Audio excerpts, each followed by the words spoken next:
Dans cette vidéo, je vais vous donner vraiment une technique qui va vous permettre de tout mettre au clair. Attention, c'est très efficace. C'est parti.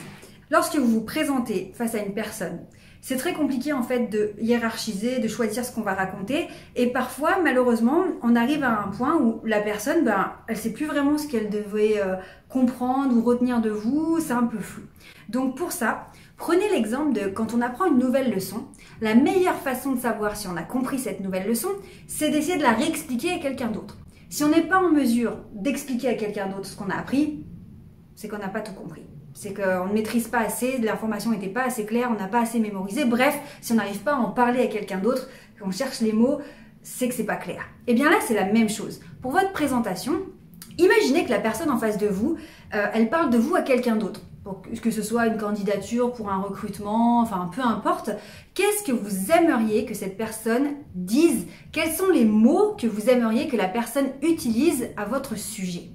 Et bien là, du coup, ça va faire un tri très efficace en fait, puisque en imaginant ce que vous aimeriez qu'on dise de vous suite à cette présentation, vous avez tout de suite les bons mots. Vous avez tout de suite les bonnes phrases, les bonnes formulations, parce que finalement, c'est ça que vous devez donner. Vous devez en fait pré-mâcher le travail de la personne. C'est pas la peine de lui donner trop d'informations, des trucs un peu abstraits, un peu flous, de donner trop d'informations, puisque la personne ne va pas tout retenir.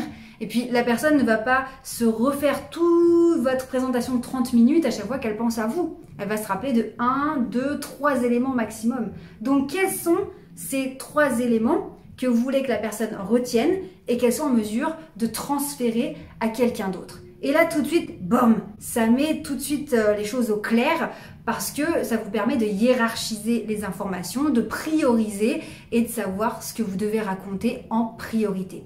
Finalement, quand on se présente, c'est un peu comme quand on fait une conférence d'1 heure. C'est de se dire, quel est le premier message que je veux que la personne retienne? Quelle est la deuxième information un petit peu moins importante que j'aimerais qu'elle retienne? Et quelle est, s'il y a vraiment une troisième idée que j'aimerais qu'elle retienne? Et on va faire en sorte que pendant cet échange, finalement, on donne bien cette information importante et que la personne ait bien compris. Et dernière chose, bonus, c'est que pour être sûr que la personne ait bien compris l'information qui nous tient à cœur, celle qu'on aimerait qu'elle répète à d'autres personnes à notre sujet, ça va être important d'être clair. Alors quand je dis être clair, c'est que par exemple, si vous prenez un mot qui est un peu abstrait, un peu technique, ça va pas s'imprimer dans sa mémoire à la personne parce que c'est un peu technique, c'est flou, elle voit pas trop de quoi il s'agit. Du coup, elle zappe l'information. Donc si vous mettez un mot un peu compliqué, attention à soit donner un exemple, soit à imager. Par exemple, si vous dites que vous êtes ingénieur, c'est assez flou, dites en quoi. Si votre boulot c'est d'étudier l'hélice d'un avion pour optimiser le décollage, c'est beaucoup plus concret, plus parlant que juste dire je suis un ingénieur R&D.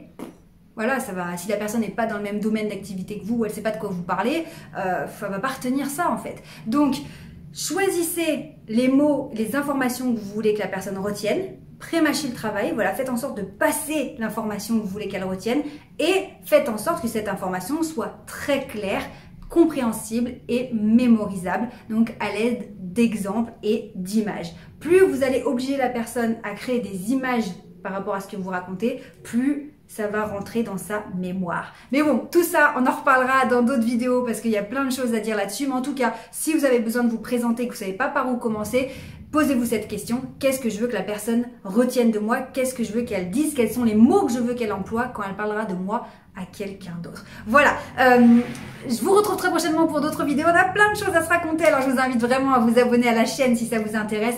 Prenez soin de vous, ne lâchez rien parce que vous allez réussir, vous méritez de réussir. Je vous embrasse très fort. Ciao!